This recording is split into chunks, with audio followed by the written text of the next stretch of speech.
नमस्कार बच्चों, मैं राजिका अग्रवाल स्वागत करती हूँ आप सभी का आज की इस क्लास में। देखिए, यहाँ पर हम बात कर रहे हैं कक्षा 10वीं के अध्याय नंबर 21 की, जिसका नाम है कोशिका और ऊतक। कोशिकाओं के बारे में हम बहुत सारी बातें पढ़ चुके हैं। कोशिकाएं क्या होती है, इसकी खोज किसने की, कोशिका सिद्धांत किसने प्रतिपादित किया और इतनी सारी बातें कि कोशिकाएं जो है कितने प्रकार की होती है बात की। फिर उसके बाद हमने कोशिका अंगों की, फिर बात की हर एक अंग का क्या कार्य होता है, पादप कोशिका जंतु कोशिका में अंतर समझा। उसके बाद हमने बात की कोशिका विभाजन के बारे में, तो आपके समसूत्री विभाजन पढ़ा, अर्धसूत्री विभाजन पढ़ा। इसके बाद आज की इस क्लास में हम बात करेंगे ऊतकों के बारे में। तो देखो, ऊतक आपके क्या होते हैं, जैसा कि मैंने आपको सबसे पहले बताया था क्या कि आपके हमारा जो पूरा शरीर होता है वो किससे मिलके बना है, बहुत सारी कोशिकाओं से मिलके बना है। तभी तो कोशिकाएं हमारे शरीर की संरचनात्मक और क्रियात्मक इकाई होती है। अब ये एक प्रकार की कोशिकाएं मिलके जो समान आकृति की, समान जिनका कार्य होता है, ये सारी कोशिकाएं, एक जैसी कोशिकाएं मिलके आपके किसका निर्माण करती है, ऊतक का निर्माण करती है। ठीक है। अब ये जो एक प्रकार के ऊतक होते हैं जिनका कार्य समान है, जिनकी आकार आकृति समान है, वो मिलके किसका निर्माण करते हैं, ऊतक मिलके अंगों का निर्माण करते हैं और अंग मिलके आपके किसका निर्माण करते हैं, अंग तंत्र का निर्माण करते हैं। ठीक है। तो यहाँ पर हम पढ़ चुके हैं कोशिका के बारे में। आज हम डिस्कस करने वाले हैं किसके बारे में, ऊतक के बारे में। तो देखो, ऊतक क्या है, कोशिकाओं का एक ऐसा समूह है जो कि कार्य में क्या है, समान। वो सारी कोशिकाएं एक जैसा कार्य करेंगी तो वो मिलके आपके क्या बनाएगी, ऊतक बनाएगी। देखिए यहाँ पर ऊतक किसे कहते हैं, विभिन्न ऊतक विभिन्न कार्य करते हैं। वैसा नहीं है कि सारे ऊतक एक जैसा कार्य करते हैं, अलग अलग ऊतक है वो अलग अलग कार्य करेंगे। तो एक प्रकार की कोशिकाएं मिलके क्या बनाती है, ऊतक बनाती है। एक जीव के विभिन्न ऊतक शरीर में होने वाले विभिन्न प्रक्रियाओं के संचालन के लिए एक दूसरे के साथ समन्वय में कार्य करते हैं। जैसे कि हमारे घर में बहुत सारे लोग रहते हैं, मम्मी है, पापा है, हम हैं, छोटे भाई बहन हैं।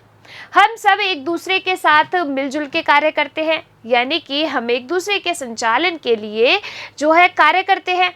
इसी प्रकार ऊतक भी यही है कि शरीर में जितनी भी प्रक्रियाएं हैं उनको रेगुलर चलाने के लिए एक दूसरे के साथ समन्वय स्थापित करके और कार्य करते हैं।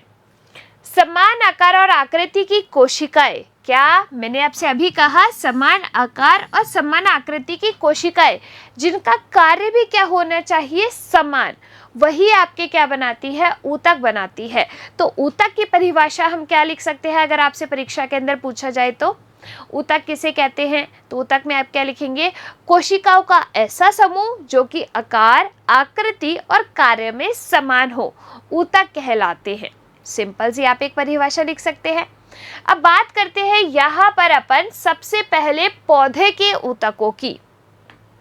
हम यानी कि पादप ऊतक पढ़ने वाले हैं और हम यहाँ पर जंतु ऊतक पढ़ने वाले हैं। सबसे पहले हम बात करेंगे आज की कक्षा में पादप ऊतकों की, फिर आने वाली कक्षाओं के अंदर हम बात करेंगे जंतु ऊतकों की।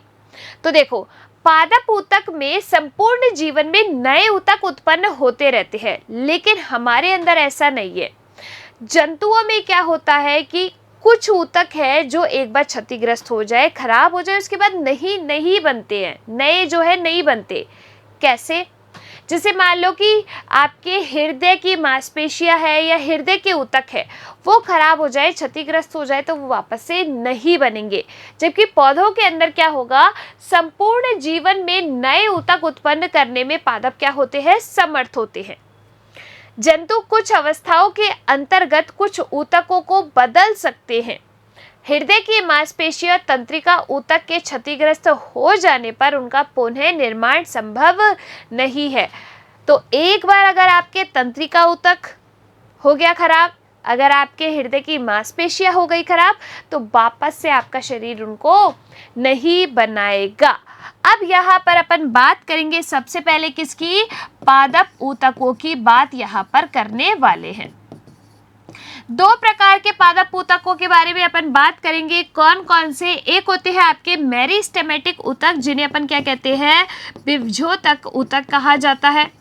और दूसरे आपके कौन से होते हैं? स्थायी ऊतक होते हैं। देखो दोनों में अंतर क्या होगा।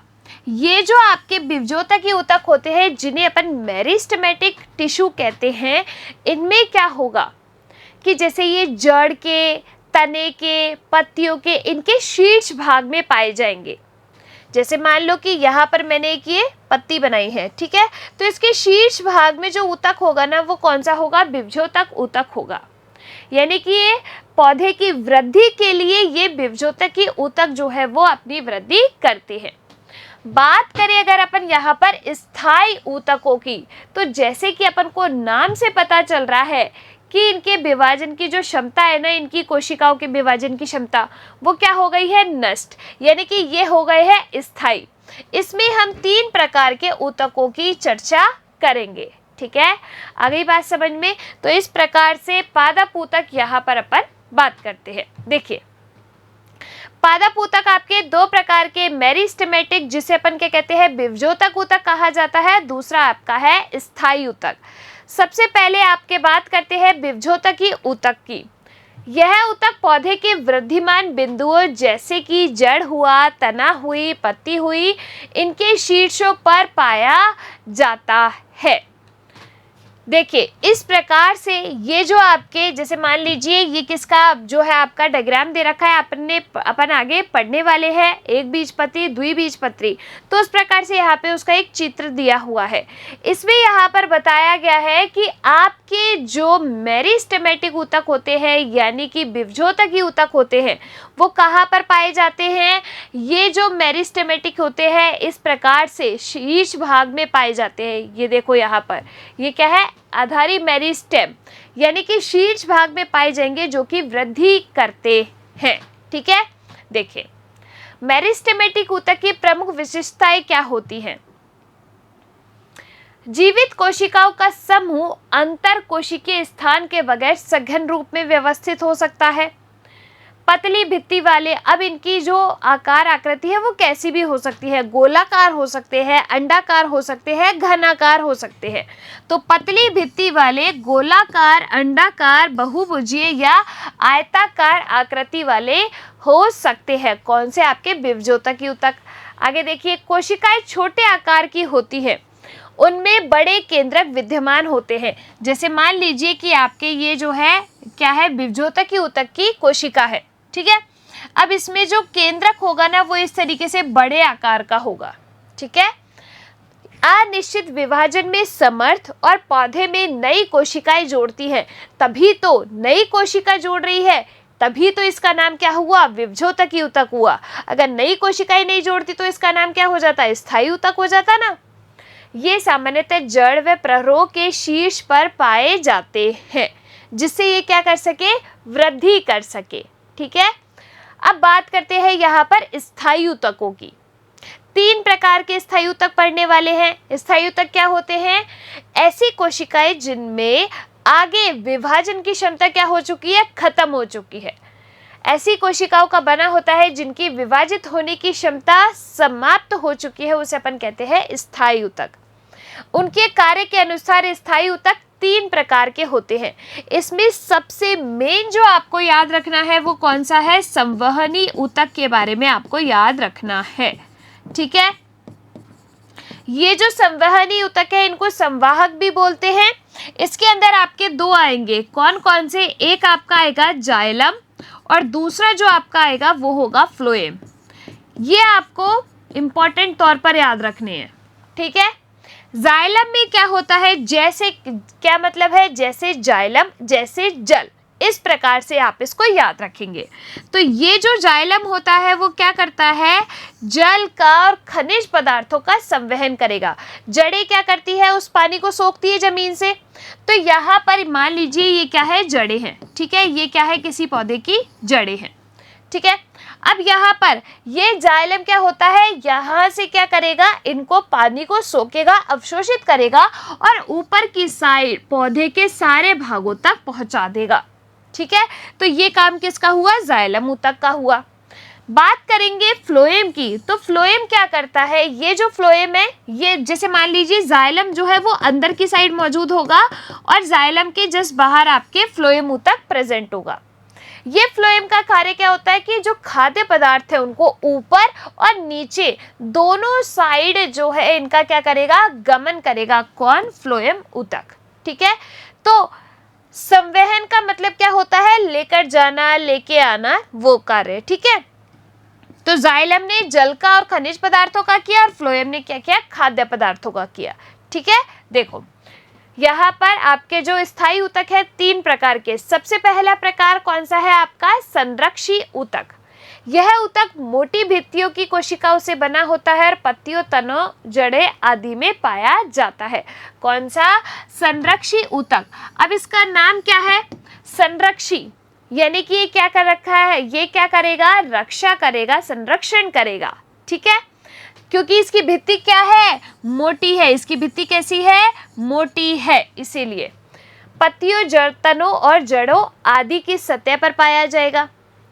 आलंबी ऊतक, यह पौधे के विभिन्न भागों को सहारा देता है।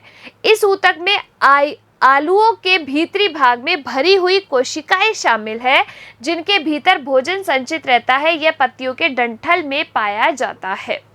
जैसे आपने पत्तियों के डंठल देखे, उनमें आपका कौन सा ऊतक है, आलंबी ऊतक। अब अपन तीसरे ऊतक की यहाँ पर बात करेंगे, जो कि कौन सा है, संवहनी ऊतक। इसको अपन क्या भी कहते हैं, संवाहक भी कहते हैं। तरल पदार्थों को पौधे में ऊपर और नीचे, तो ये जैसे मान लीजिए जमीन के नीचे इसकी क्या है, जड़ें हैं, ये आपका जो है क्या है, पौधा है। ठीक है, पेड़ है। तो यहाँ पर आपका ये जो खाद्य पदार्थ है उनको पूरे इस पादप के सभी भागों तक पहुंचाने का काम कौन करते हैं, आपके संवाहक ऊतक करते हैं। ये 2 प्रकार के पढ़ने हैं हमको। कौन कौन से? एक है आपके जाइलम और दूसरा आपका कौन सा है, फ्लोएम। कैसे याद रखोगे, जैसे जल जैसे जाइलम, तो जल का संवहन जाइलम के द्वारा, खाद्य पदार्थों का संवहन फ्लोएम के द्वारा। 2 प्रकार का होता है, जाइलम और फ्लोएम। जाइलम तने में अधिक केंद्र की ओर स्थित होता है। जैसे मान लीजिए ये तना, तो ये केंद्र में जो आपका होगा वो क्या होगा, जाइलम होगा। देखो यहाँ पर इस चित्र के अंदर आपको नजर आ रहा है, ये अपना एक ऊतक है। ठीक है, तो ये केंद्र में जो आपको नजर आ रहा है वो तो कौन है, आपके जाइलम। इसको देखो यहाँ पर जूम करके इसकी फोटो बना दी है, तो केंद्र में जो है वो आपके कौन है, जाइलम। अब इस जाइलम के बाहर जो पाया जाएगा वो कौन सा होगा, फ्लोएम। कौन सा, फ्लोएम। देखिए यहाँ पर इस तरीके से आपके जाइलम अंदर और फिर फ्लोएम जो है इसके बाहर की साइड उपस्थित होगा। देखिए, इसमें होकर मिट्टी से अवशोषित जल और खनिज पदार्थ पौधों में ऊपर की तरफ जाते हैं। किससे, जाइलम से। किसकी बात की है यहाँ पर, इस वाले पॉइंट के अंदर बात की है इसने जाइलम की। तो मिट्टी से अवशोषित हुए तो ऊपर की साइड किसके द्वारा, जाइलम के द्वारा। फ्लोएम जाइलम के बाहर की तरफ स्थित होगा और पत्तियों द्वारा संश्लेषित भोजन के नीचे और ऊपर की ओर संवाहित करता है, ताकि भोजन अन्य सभी क्षेत्रों में पहुंच जाए। तो आपसे ये पूछा जा सकता है कि जाइलम क्या क्या कार्य है और फ्लोएम का क्या कार्य है। जैसे जाइलम जैसे जल, तो जल का संवहन जाइलम के द्वारा, खाद्य पदार्थों का संवहन फ्लोएम के द्वारा। ठीक है, तो यहाँ पर अपना ये पूरा होता है पादप ऊतकों के बारे में। देखिए, पादप ऊतकों में हमने क्या देखा, ऊतक क्या होते हैं, सबसे पहले कोशिकाओं का ऐसा समूह जो आकृति में समान, आकार में समान और कार्य में समान होता है, ये मिलके आपके ऊतक बनाते हैं। बात करते हैं आपके पादप ऊतक और जंतु ऊतक की। जो पादप ऊतक होते हैं वो क्या है, आपके बनते रहते हैं, लेकिन कुछ जंतु ऊतक ऐसे हैं जो आपके एक बार खराब या क्षतिग्रस्त होने पर नहीं बनते, जैसे कि हृदय की मांसपेशियां, आपके तंत्रिका ऊतक। फिर हमने बात की पादप ऊतकों की, 2 प्रकार के होते हैं। कौन कौन से, मेरिस्टेमेटिक ऊतक और दूसरा है आपका स्थायी ऊतक। मेरिस्टेमेटिक को हमने क्या कहा है, यहाँ पर विभजोतकी ऊतक कहा है। ये किसमें, कि जड़, तने, इनके शीर्ष भागों में पाया जाएगा। बात करते हैं यहाँ पर किसकी, दूसरा स्थायी ऊतक की। ये ऐसे ऊतक है जिनकी कोशिकाओं में विभाजन की क्षमता समाप्त हो चुकी है। 3 प्रकार के हमने पढ़े हैं। जो सबसे इंपॉर्टेंट इसमें है वो कौन सा है? जाइलम और फ्लोएम। जाइलम क्या करता है? ये तने के केंद्र में स्थित होता है और आपके इसके बाहर की साइड फ्लोएम स्थित होता है। जाइलम क्या करता है कि मृदा से जल को और खनिज पदार्थों को अवशोषित करता है और ऊपर की साइड पौधे के भागों तक पहुंचाता है। फ्लोएम का क्या कार्य होता है कि ये जो है पत्तियों के द्वारा जो संश्लेषित भोजन है, क्योंकि आपको पता है पत्तियां क्या बनाती है? खाना बनाती है पौधे के लिए। तो पत्तियों के द्वारा जो संश्लेषित भोजन है उसको पौधे के सभी भागों तक ऊपर भी और नीचे भी पहुंचाता है। कौन? फ्लोएम। तो इस तरीके से बात हुई यहाँ पर अपने पादप ऊतकों की। मिलेंगे अगली कक्षा के अंदर, जंतु ऊतकों के बारे में पढ़ेंगे। तब तक के लिए आप लोग खुश रहिए, स्वस्थ रहिए। धन्यवाद।